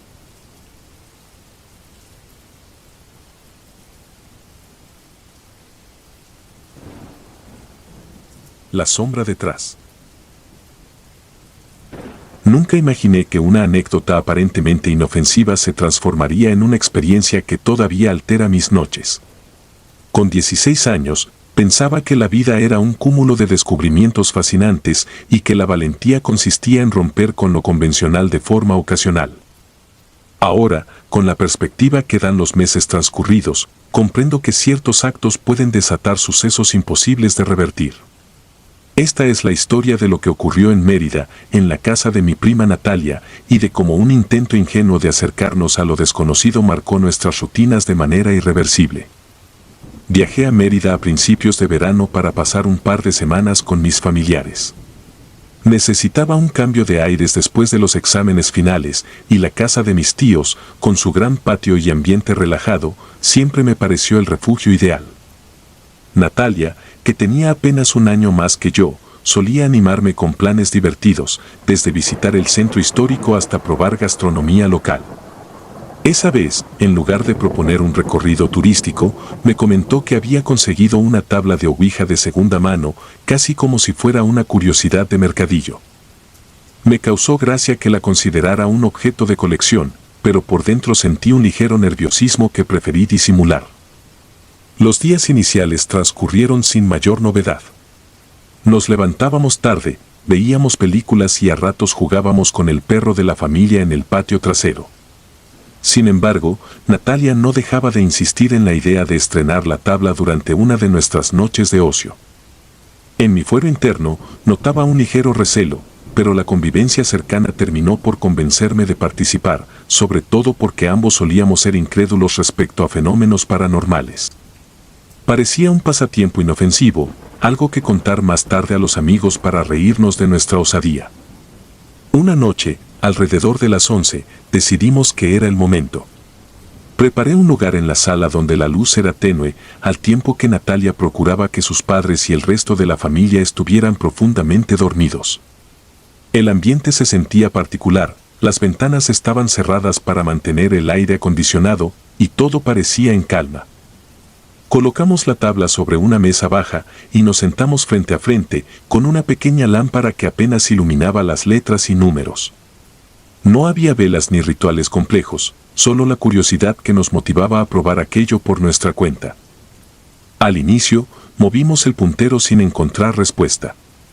Pasaron un par de minutos que se hicieron eternos, hasta que, por fin, el puntero dio un ligero salto. Pensé que Natalia lo había empujado, pero su expresión reflejaba el mismo desconcierto que sentía yo.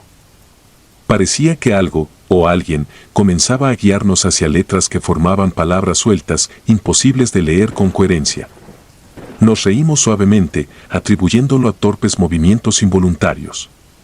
Sin embargo, un poco después, el puntero se desplazó con velocidad y quedó fijado en un espacio muy concreto del tablero.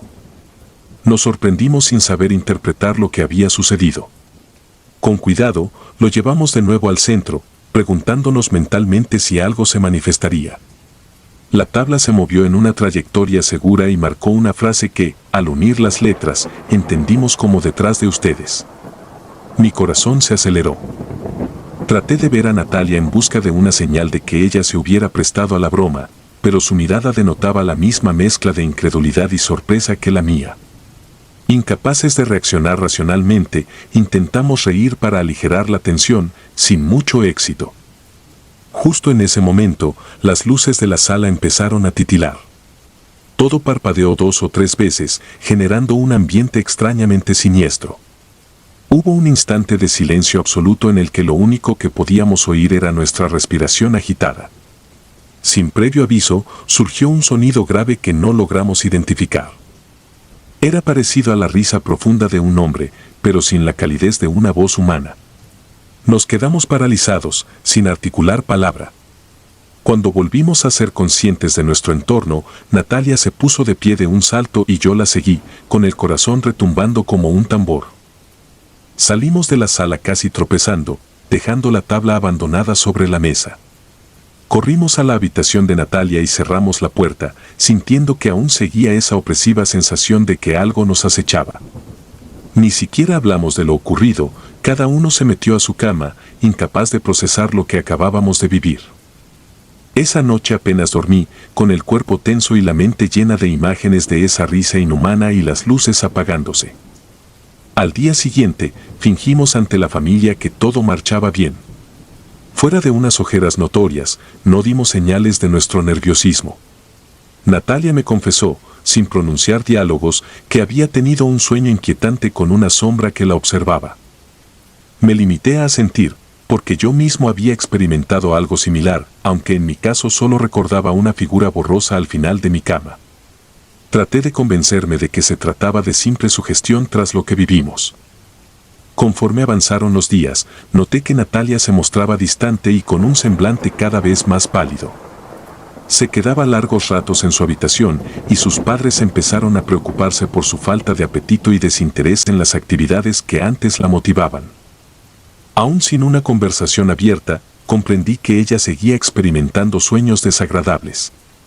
Me confirmó, a través de señas y gestos, que la sombra adquiría rasgos más definidos cada noche. Según me daba a entender, los ojos de esa silueta se volvían rojos y parecían fijos en su rostro.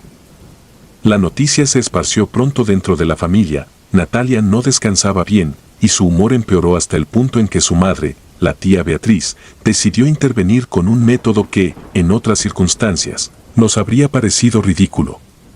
Llamó a una conocida que se dedicaba a limpias y rezos. Todo sucedió a puerta cerrada, así que no presencié el ritual, pero me bastó con ver a la curandera entrando a la casa con velas y ramas de hierbas aromáticas. Mis tíos, nada dados al esoterismo, se dieron por la desesperación de ver a su hija con una salud tan desmejorada. Al cabo de esa sesión, Natalia mostró una ligera mejoría. Por momentos, volví a verla reír, aunque de forma forzada. Aún así, cada vez que alguien mencionaba su cuarto, ella se tensaba y buscaba con la mirada algún rincón vacío, como si temiera confirmar la presencia de algo que no podía explicar. Durante un par de noches, se mudó temporalmente a la habitación de invitados, pero la ansiedad no cedía por completo. En sus ojos se adivinaba un cansancio inusual para su edad. Mientras tanto, la tabla de Ouija continuaba donde la habíamos dejado, aunque me negaba a verla de nuevo. Sentía que revisitar ese objeto equivaldría a darle entrada a una fuerza que prefería mantener a distancia. Nuestras mentes juveniles preferían la negación antes que afrontar la idea de lo que pudimos haber desatado. Con el tiempo, la tía Beatriz supo que habíamos utilizado la tabla y quiso deshacerse de ella. Aún así, había una reticencia a tocarla directamente, como si todos percibiéramos que no era un simple pedazo de madera. En medio de toda esa tensión, las noches adquirieron un tono de incertidumbre. Dormía en la habitación contigua a donde Natalia se alojaba provisionalmente y a ratos distinguía ruidos suaves provenientes de su cuarto. No llegaban a ser estruendos, pero ponían mis nervios al límite. Me mantenía despierto hasta bien entrada la madrugada, con la conciencia de que, en cualquier momento, aquella risa siniestra podía volver a irrumpir en el silencio de la casa. En la penúltima noche de mi estancia, algo me sacó del letargo a eso de las 2 de la mañana. Era un aleteo irregular, como si un ave se hubiera enredado con las cortinas. Revisé rápidamente la ventana, pero estaba cerrada y no había signos de nada anormal. El perro de la familia empezó a rascar la puerta de mi cuarto, gimiendo en un tono que no le conocía. Abrí con cuidado y noté que sus orejas estaban pegadas a la cabeza en una postura de completo temor.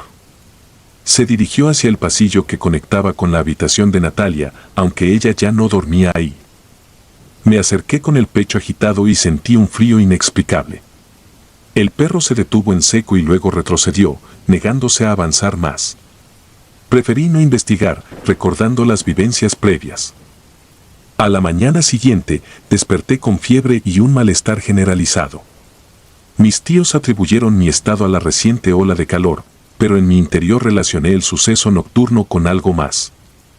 Aunque me esforzaba por encontrar una razón lógica, las pistas señalaban que la atmósfera de la casa se había enrarecido desde la noche en que jugamos con la Ouija.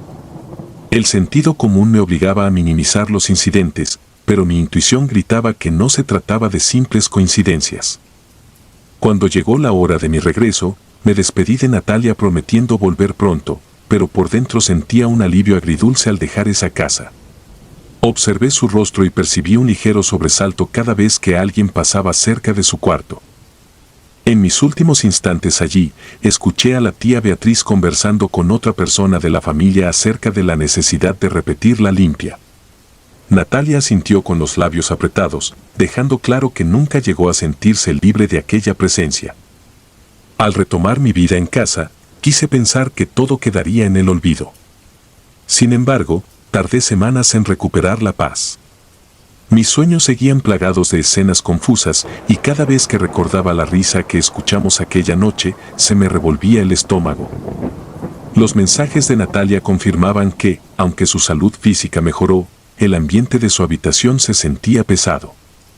Día tras día, insistía en la idea de que algo no se había marchado del todo, pese a las oraciones y los intentos de purificación. Ha pasado suficiente tiempo para que muchos detalles se difuminen, pero el núcleo del incidente permanece vivo en mi memoria. Aprendí que hay límites que deberían respetarse, aunque uno no crea al 100% en el misterio o en lo oculto. Las advertencias no siempre llegan en forma de señales tangibles y a veces basta un paso en falso para quebrar la sensación de seguridad que uno cree tener. En adelante, evito cualquier objeto o práctica que me invite a desafiar lo desconocido. La experiencia en la casa de Mérida me basta como lección. Al final, lo que empezó como un juego dejó una marca imborrable. Hoy, cuando cierro los ojos, revivo la imagen de la tabla y las luces parpadeando, acompañadas por esa risa que aún me despierta en las noches con un terror que no logro describir en palabras. A pesar de todas las explicaciones lógicas que he tratado de darme, no encuentro una que justifique lo que experimenté. Eso es lo más inquietante, saber que hay episodios que pueden tomar forma en la sombra, persistiendo silenciosamente, sin que un remedio simple alcance para devolvernos la calma que conocíamos antes.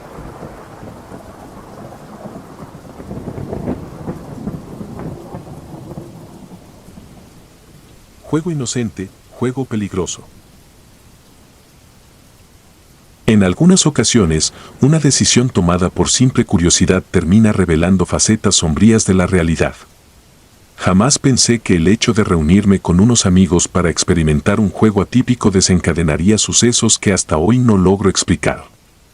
Hubo un antes y un después en mi vida, marcado por una serie de acontecimientos que me hicieron cuestionar mis certezas sobre el mundo. Mi nombre es Bruno. Vivo en Chihuahua y por lo general llevo una vida normal, estudio en la universidad, tengo algunos pasatiempos y me gusta reunirme con mi grupo de amigos los fines de semana. Uno de ellos es Samuel, quien siempre se muestra entusiasmado con cualquier actividad que prometa una dosis de misterio o adrenalina. Su casa es bastante amplia, construida con un estilo moderno, y suele ser el punto de encuentro cuando queremos pasar la tarde, pues cuenta con un patio cerrado y una cocina espaciosa donde a menudo preparamos comida entre broma y broma. Un viernes, nos encontramos allí listos para un plan nocturno. Éramos Samuel, mi prima Rafaela y yo. Típicamente, jugábamos videojuegos, contábamos anécdotas o pedíamos algo de cenar. Sin embargo, Samuel había adquirido recientemente una tabla de Ouija en una tienda de antigüedades. Según él, la había conseguido a buen precio y le atraía la posibilidad de probar algo diferente. Yo no me describiría como alguien crédulo, pero había escuchado tantas historias que me provocaba cierto recelo. Pese a ello, la curiosidad superó mis reservas y acepté participar. Rafaela no se mostró muy convencida al principio, pero terminó accediendo con una risa nerviosa que delataba su inquietud. Buscamos un lugar silencioso y sin interrupciones para el juego. El sitio elegido fue la sala, una estancia contigua a la cocina que contaba con ventanas altas y muebles minimalistas. Cerramos las cortinas y encendimos solo un par de lámparas pequeñas para crear un ambiente que consideramos adecuado. Colocamos la tabla en el suelo, sobre una alfombra oscura, y nos sentamos en círculo alrededor de ella. Al colocar los dedos en el pequeño indicador, sentí un ligero hormigueo en las manos. Pensé que era producto de la expectación. Al comienzo, no ocurrió gran cosa. Nuestro pulso se mantenía acelerado, esperando alguna señal que marcara la diferencia entre un acto banal y algo realmente fuera de lo común. Pasaron unos minutos eternos en los que intercambiamos miradas de confusión, sin emitir palabra. De pronto, el indicador se movió de forma repentina y recorrió la tabla hasta señalar una frase: «Juega conmigo».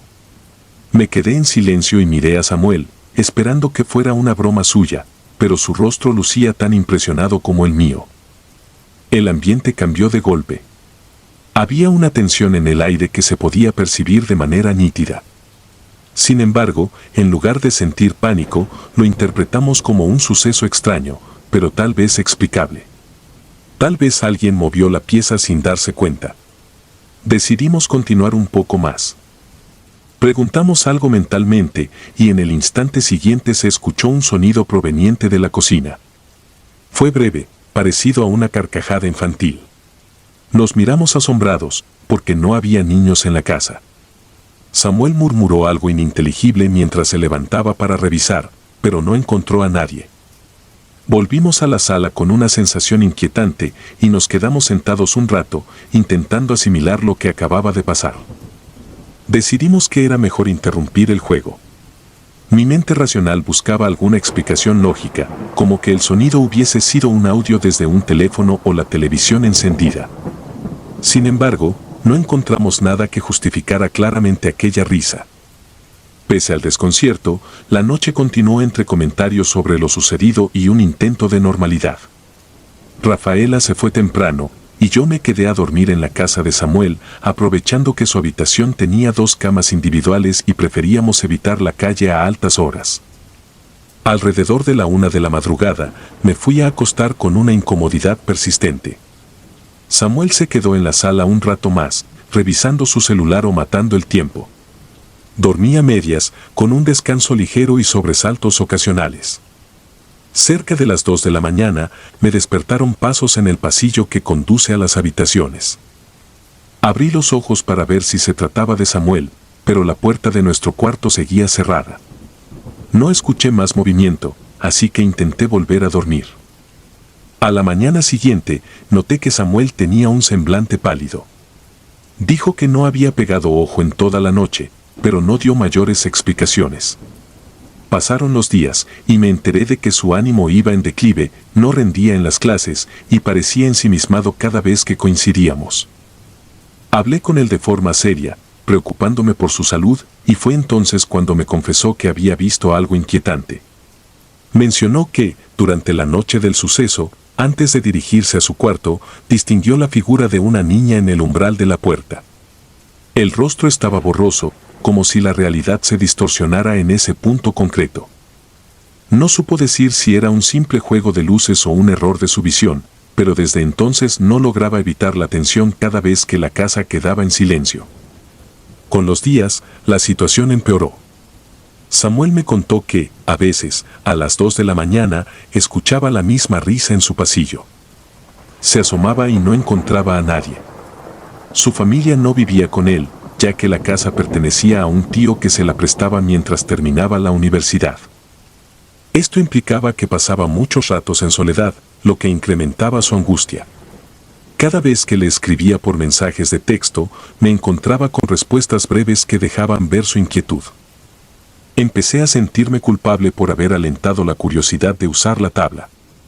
Rafaela, por su parte, me confesó que también llevaba un par de noches con sueños peculiares en los que aparecía la imagen de una niña, aunque no con la nitidez suficiente para describirla. Decidí que era necesario hacer algo. No sabía si existía una forma apropiada de cerrar lo que iniciamos, pero recordé que algunos familiares míos tenían tradiciones y creencias que podrían ayudarnos. Contacté a mi abuela, quien siempre estuvo ligada a temas de creencias populares. No quise darle detalles explícitos, porque temía que se preocupara en exceso, pero le pedí consejos para contrarrestar cualquier cosa que pudiera haberse manifestado. Ella recomendó prender velas blancas en las esquinas de la casa, acompañadas de ciertas oraciones. Siguiendo mi instinto, hablé con Samuel para hacerlo juntos un fin de semana. Llegamos a su casa y realizamos esa especie de ritual básico, sin demasiado conocimiento, pero con la esperanza de recuperar la tranquilidad. Aquella noche, permanecí con él para acompañarlo. Hicimos la rutina de encender las velas, recitamos las oraciones de mi abuela y tratamos de imponernos una mentalidad más calmada. Sin embargo, un poco antes de las 2 de la mañana, nos invadió un presentimiento opresivo. El ambiente de la casa se sentía cargado, y Samuel no apartaba la mirada del pasillo. Lo acompañé, intentando proyectar algo de serenidad. Poco después, el reloj marcó las 2 en punto. Por varios segundos, no pasó nada. Nos miramos aliviados, pensando que tal vez todo quedaría en una anécdota desagradable. De pronto, resonó aquella risa infantil que rompió la calma. Fue breve, pero inconfundible. Samuel se quedó inmóvil, mientras yo me esforzaba en entender de dónde provenía exactamente. Parecía surgir de la cocina, aunque allí no había encendido ninguno de los aparatos y la luz estaba apagada.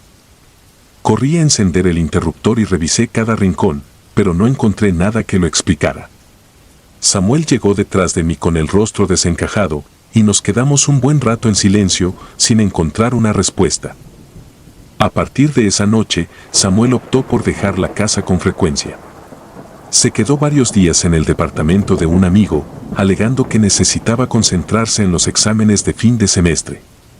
La situación lo estaba sobrepasando, y no parecía haber una solución rápida. Noté que su salud mental se deterioraba. Tenía ojeras y reaccionaba a cualquier ruido repentino con sobresalto. Empecé a pensar que tal vez debía buscar ayuda profesional, pero me resultaba complicado explicar que un problema aparentemente sobrenatural estaba afectándolo. Pasadas unas semanas, me armé de determinación y regresé con él a la vivienda. Pensé que tal vez, con un enfoque diferente, podríamos enfrentarnos a lo que fuere que nos rondaba. Retiramos la tabla de Ouija y la colocamos en una caja bien sellada, con la intención de desecharla. Quizá, de ese modo, se rompería el vínculo con la experiencia inicial. Sin embargo, mientras la llevábamos hacia el auto, nos invadió un escalofrío inexplicable. En mi caso, sentí un súbito mareo. Casi suelto la caja por la impresión, aunque me obligué a sostenerla. Esa misma tarde, la tiramos en un contenedor lejos de la casa. Regresamos ya de noche, y por un momento pensé que tal vez el acto de deshacernos del objeto principal pondría fin al incidente. Samuel parecía un poco más optimista, con la leve esperanza de haber cortado la fuente del problema. Pero cerca de las 2 de la madrugada, el ambiente se llenó de la misma risa, como un eco que se repitiera en el interior de la mente. Fue tan imprevista que un vaso que Samuel sostenía se le resbaló de las manos y se hizo añicos en el piso. En mi caso, la impotencia fue creciendo. No comprendía por qué la risa persistía si ya no estaba presente la tabla. Por un instante, me atreví a asomarme a la puerta del cuarto de Samuel, recordando la figura borrosa que él relató haber visto. Esta vez no percibí ninguna silueta. Sin embargo, la tensión permaneció hasta el amanecer. Cansados de luchar contra algo que no entendíamos, decidimos pasar ese día en mi casa. Al menos allí nunca se escuchó nada fuera de lo habitual. Hasta el día de hoy, Samuel ha hecho lo posible por evitar dormir en aquella casa en soledad. Habló con su tío para plantearle la posibilidad de mudarse, pues considera que la situación se volvió insostenible. Nadie de nuestra amistad más cercana se muestra escéptico ya. Lo que presenciamos fue repetido y contundente, y no se solucionó con explicaciones sencillas. Nunca volvimos a intentar un contacto con fuerzas desconocidas, ni en broma. En mi interior, siempre quedará la duda de si la risa infantil pertenece a la esencia de una energía oculta que surgió al invitarla a jugar. A veces, la línea que separa la curiosidad de los riesgos inimaginables es demasiado frágil. He aprendido a respetar aquello que no comprendo, por más que en un principio lo considerara un entretenimiento. Cuando pienso en Samuel y en su semblante desencajado cada vez que se acerca la noche, confirmo que esa lección costó caro. Tal vez existan realidades que no están preparadas para nuestro toque imprudente. Cada vez que converso con él sobre el tema, noto un aire de resignación. No hemos vuelto a escuchar a detalle la voz de la niña, aunque Samuel confiesa que, de vez en cuando, en sueños, la presencia regresa con mayor intensidad. No puede describir su rostro, pero sabe que está ahí, como si se manifestara en planos que las palabras no alcanzan a definir. Por mi parte, entendí que la mente humana puede ser frágil cuando se enfrenta a un enigma que reta las fronteras de la lógica. No encuentro certezas ni soluciones totales, solo el recuerdo persistente de esa risa a las 2 de la madrugada que cambió nuestra percepción de lo que es posible. Quisiera pensar que todo quedó atrás, pero una parte de mí permanece alerta, convencida de que hay huellas imborrables que nos acompañan, incluso cuando creemos haber enterrado el origen de nuestro desconcierto.